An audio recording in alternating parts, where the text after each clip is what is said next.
largo de los años, pero muy particularmente en este año de 2017, en el que la Comisión Federal de Electricidad celebra sus primeros 80 años de vida. Permítanme hacer un recuento muy breve de cómo nació la CFE. En 1937 la crea el general Cárdenas y le encomienda una misión particular, que era acelerar la electrificación en el país.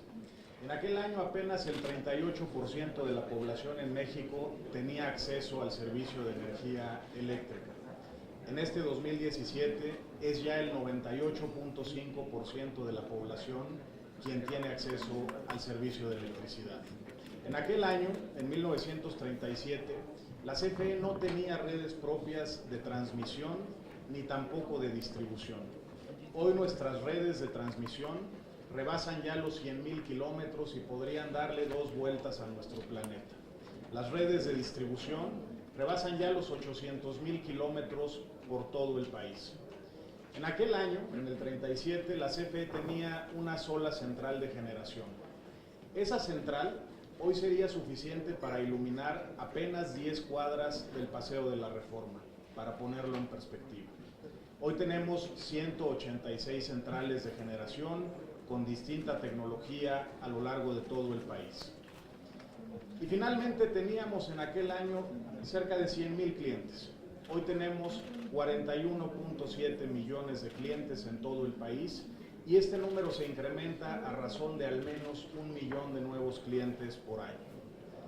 La reforma energética le dio a la CFE también la oportunidad de reconfigurar su estructura. Como ustedes saben, hoy tenemos 13 nuevas empresas, subsidiarias y filiales. 6 de ellas, nuestras empresas de generación, deben competir entre ellas y compiten también con el sector privado. Tenemos una empresa subsidiaria de transmisión, una más de distribución que está dividida en 16 unidades de negocio al interior, 2 áreas nuevas de suministro, una dedicada a los pequeños clientes en todo el país, los hogares y los comercios, y una más que se llama nuestra filial de suministro calificado, que atiende principalmente a nuestros clientes más grandes, los clientes industriales.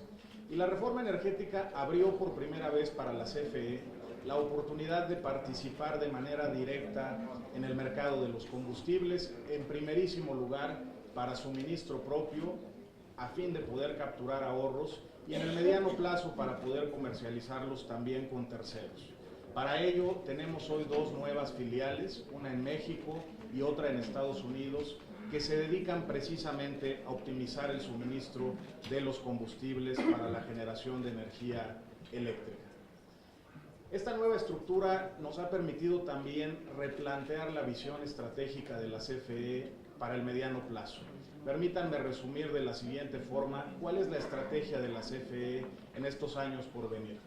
En el caso de la generación, dado que ahora enfrentamos competencia, tenemos que ser capaces de optimizar el uso de los activos de generación, poder apostar por las inversiones más rentables y seguir modernizando nuestras centrales de manera que podamos abandonar el uso de combustibles caros y contaminantes para poder usar otros más baratos y más amigables con el medio ambiente, y de ahí la estrategia que hemos impulsado para poder tener un mejor acceso al gas natural.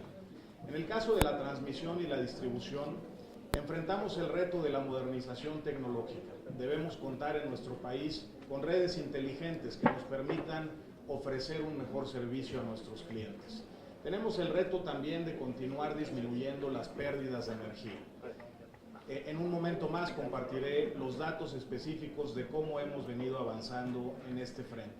Y finalmente la CFE, enfrentando ahora la presencia de nuevos competidores en el mercado eléctrico mexicano, debe también aprovechar como vector de crecimiento estas nuevas oportunidades de transporte y de comercialización de gas, y por otro lado, poder ofrecer cada vez más un servicio de mayor calidad a nuestros clientes.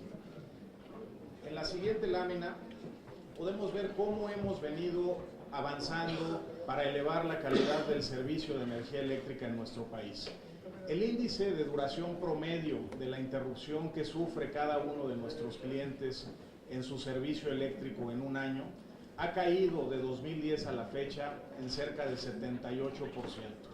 Para ponerlo en perspectiva, tan solo en el último año, el número de quejas que se interponen frente a la Profeco por el servicio de energía eléctrica cayó en 25% y continuamos absolutamente comprometidos para que la satisfacción de nuestros clientes continúe mejorando. Otro de los elementos importantes en esta transformación tiene que ver, como lo decía ya, con la reducción de las pérdidas de energía. Estas pérdidas se ubicaban en el 2009 en su punto más alto en el tiempo. Llegamos a tener pérdidas de alrededor de 16% de la energía que se generaba. Para ponerlo en perspectiva, los países más desarrollados, los países de la OCDE, pierden alrededor del 6% de la energía que generan.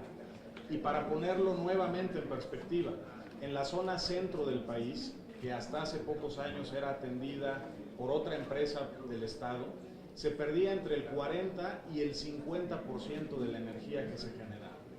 A partir de que la CFE tomó el control operativo de la zona centro del país, hemos venido disminuyendo estas pérdidas y cerramos el 2016 por primera vez desde el 2009 con un nivel de pérdidas menor al que teníamos antes de tomar el control operativo de la zona centro del país.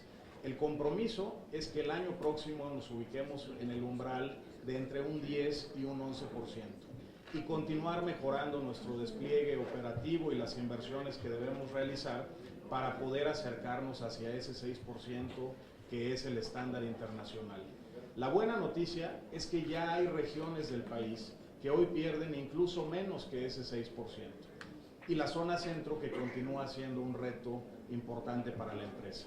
Así es que confío en que en el mediano plazo seremos capaces de acercar este indicador a los estándares internacionales.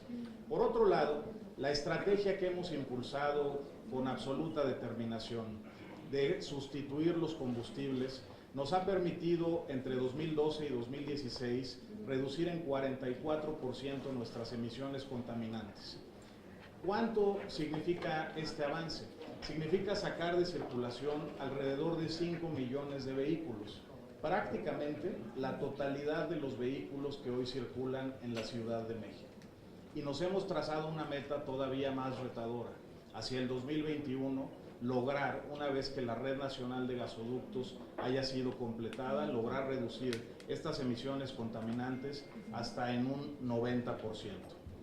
Por otro lado, la CFE ha trabajado intensamente a partir de la reforma energética en fortalecer sus finanzas.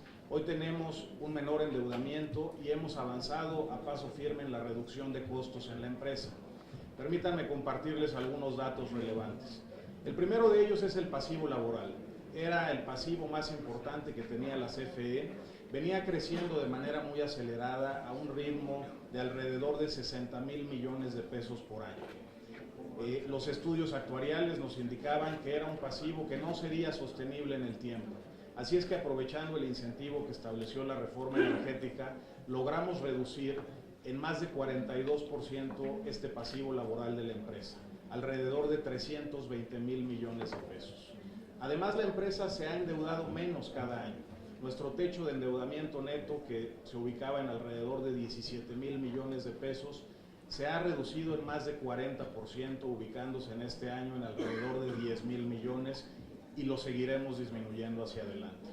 Las estimaciones que teníamos indicaban que en el 2017, o a más tardar en el 2018, el patrimonio de la CFE se habría erosionado por completo. En cambio, con esta serie de medidas de disciplina financiera, logramos cerrar el 2016 con un patrimonio superior a los 500,000 millones de pesos. Otro elemento que se reveló como un riesgo importante para la CFE en los últimos años era la exposición cambiaria de nuestra deuda. En el año 2002, el 100% de la deuda de la CFE se denominaba en moneda extranjera, principalmente en dólares, y los ingresos de la CFE son particularmente en pesos. Así es que hemos logrado reducir ya esta exposición, pasando nuestra deuda a pesos hasta en un 70%. Y hemos establecido el objetivo de que hacia adelante se ubique en un umbral de entre el 20 y el 30%, que es significativamente más saludable que lo que teníamos antes. Nuestros gastos de operación se han reducido de 2013 a la fecha en más de 13%. Hemos contenido el crecimiento de la plantilla laboral y el gasto en la nómina de la CFE. Y como consecuencia de estas medidas logramos cerrar el 2016 por primera vez en varios años en números negros. Por supuesto, siendo muy alentadoras estas noticias, no son suficientes. Tenemos que perseverar con absoluta determinación en estas medidas de disciplina financiera y de reducción de costos para poder alcanzar, como lo indica nuestro plan de negocios, un equilibrio que sea sostenible hacia el año 2021. Y en eso estamos trabajando. Un elemento adicional que contiene nuestro plan de negocios es una indicación de las inversiones que necesitaremos completar en los próximos 5 años para poder seguir mejorando la calidad en el servicio y garantizar un suministro confiable de la electricidad.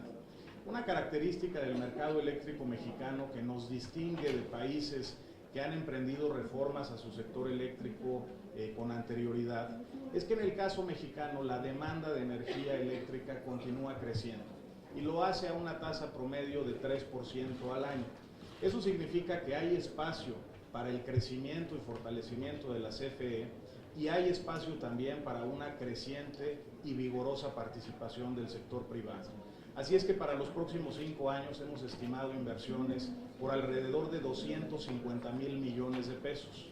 La gran mayoría de esta inversión se ubica en la generación, donde el principal reto es poder construir nuevas centrales con tecnología de punta y poder modernizar las viejas centrales que tenemos para que sean capaces de alternar combustibles conforme los precios relativos de los mercados internacionales de combustibles evolucionen en el tiempo.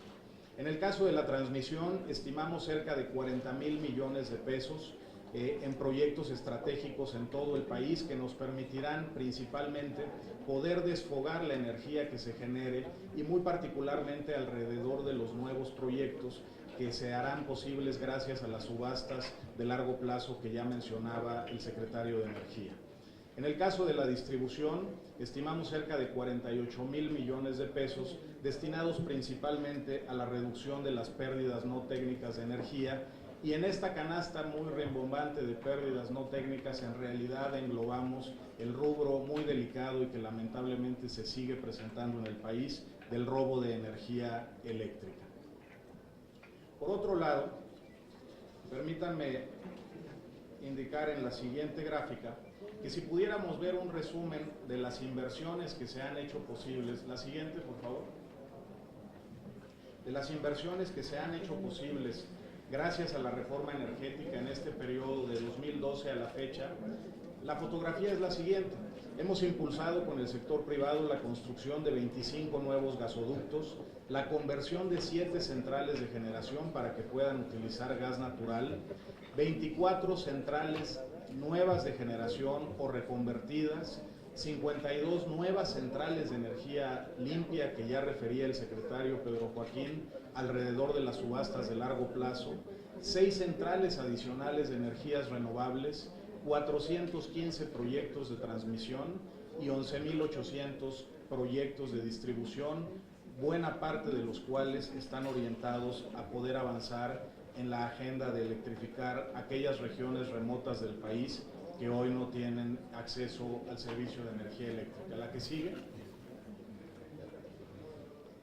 No me detendré mucho en esta lámina, el secretario Pedro Joaquín ya refirió los datos más relevantes de estas dos subastas. Baste recordar que se han detonado inversiones por más de 6,600 millones de dólares y de manera muy destacada se han alcanzado ahorros verdaderamente significativos alrededor de cada una de estas subastas. Cuando se llevó a cabo la primera subasta, se alcanzaron los precios más competitivos de la energía en todo el mundo en beneficio de la economía familiar. Se pensó que eran apuestas verdaderamente osadas de los participantes en las subastas y que probablemente no serían sostenibles en el tiempo. Pues bien, poco tiempo después de esa primera subasta, se llevaron a cabo procesos similares en otros países del mundo que en el margen superaron estos ahorros alcanzados en México, lo cual confirma que estamos frente a un cambio en los precios de estas tecnologías para la generación limpia. La que sigue. Ya mostraba el secretario cómo crecerá en alrededor de 75% nuestra red de gasoductos en el país. Solo agregaría que a esta fecha, de los 25 proyectos, 11 se encuentran ya en operación, 13 más están en construcción y 1 está en licitación.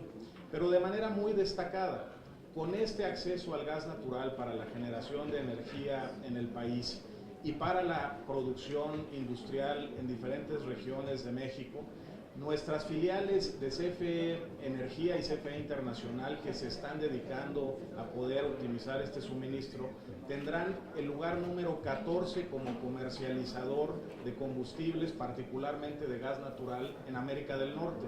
Y una vez que estos gasoductos hayan sido construidos, tendrá la posición número 7.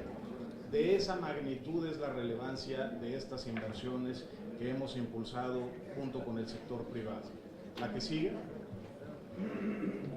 Comentaba ya que en el periodo de 2012 a 2017 tenemos 20 proyectos de modernización, conversión o construcción de centrales que han sido ya completados y que permiten robustecer la capacidad de generación de energía eléctrica en el país, con una inversión superior a los 3,000 millones de dólares y una capacidad instalada que ha crecido en alrededor de 8% respecto a la capacidad de generación que teníamos antes de estas inversiones. La siguiente. Tenemos 9 proyectos adicionales que se completarán en los próximos años por una inversión de 3,500 millones de dólares y 6,700 megawatts adicionales de generación en diferentes entidades de nuestro país. La que sigue. Y permítanme referir el programa piloto que hemos lanzado para poder fortalecer la capacidad de almacenamiento de gasolinas en el país. Ya lo refería el director de Pemex y también el secretario Pedro Joaquín. La CFE tiene tanques de almacenamiento donde guardaba combustóleo o diésel. Una vez que vamos avanzando en este proceso de sustituir combustibles y de migrar al gas natural, estos tanques se quedan ociosos y se ubican contiguos a nuestras centrales de generación. Previo a la reforma energética, estos tanques habrían quedado ociosos en el tiempo.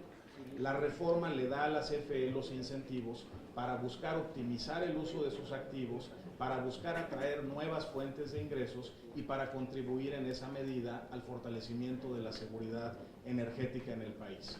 Lanzamos un programa piloto en Baja California y en Sonora, y tan solo en esos 2 estados, en el caso de Baja California, con la capacidad que se irá haciendo disponible de la CFE para el sector privado, crecerá en 10 días la capacidad de almacenamiento actual de gasolinas y en el caso de Sonora cerca de 14 días. A lo largo de los próximos 10 años, conforme vayamos liberando esta capacidad de almacenamiento, prácticamente se habrá duplicado la capacidad de almacenamiento de gasolinas que hoy tenemos, con independencia de las inversiones adicionales que puedan hacer el resto de los jugadores en este mercado. La que sigue. Finalmente, quisiera actualizarles sobre la evolución de las tarifas eléctricas para los diferentes segmentos de nuestros clientes. En el mes de agosto, las tarifas bajaron respecto al mes anterior para todos los segmentos de nuestros clientes.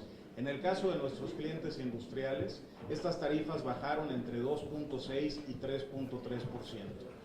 Para nuestros clientes comerciales, las tarifas bajaron entre 1.7 y 2.4%. Y para nuestros usuarios domésticos de alto consumo, las tarifas bajaron 1.7%. De manera muy especial, quiero llamar su atención sobre un hecho muy significativo que beneficia a las familias mexicanas. Llevamos ya 32 meses sin incrementos en las tarifas eléctricas para los usuarios domésticos de bajo consumo. En este grupo se ubican el 99% de los hogares del país. Permítanme en la siguiente lámina poner una perspectiva distinta. ¿Cómo se comparan las tarifas que tenemos hoy contra las que teníamos en noviembre del 2012, mes previo al inicio de esta administración? Como pueden ver en la lámina, en términos reales, para todos los segmentos de nuestros clientes, las tarifas son hoy más bajas que las que teníamos entonces. Hacia adelante, y gracias a la reforma energética, hoy tenemos no solamente un mecanismo más transparente para el establecimiento de los subsidios a las tarifas eléctricas que otorga el gobierno federal a las familias mexicanas, tenemos también la capacidad de reaccionar oportunamente frente a cambios de los precios de combustibles, que es el principal determinante de las tarifas eléctricas en todo el mundo. Cerca del 80% del costo de generar energía eléctrica depende del costo de los combustibles que se utilizan en el proceso. Finalmente, la agenda de la CFE hacia adelante se puede resumir en tres grandes ejes. Por un lado, profundizar nuestra agenda de reducción de costos. En segundo lugar, alcanzar el equilibrio sostenible financiero hacia el año 2021, completando esta renovación de nuestra infraestructura. Y finalmente, continuar modernizando la infraestructura y renovando la tecnología de las diferentes centrales de generación y de nuestras líneas de transmisión y de distribución en todo el país. Yo estoy cierto que la reforma energética le da a la CFE las herramientas que necesita para transformarse y competir con éxito en el nuevo mercado eléctrico en México. Tengan ustedes la absoluta certeza que trabajaremos con esmero para poder ofrecer a los mexicanos por muchas generaciones más un servicio de energía eléctrica de mayor calidad, a precios competitivos y con procesos cada vez más amigables con el medio ambiente. Muchas gracias.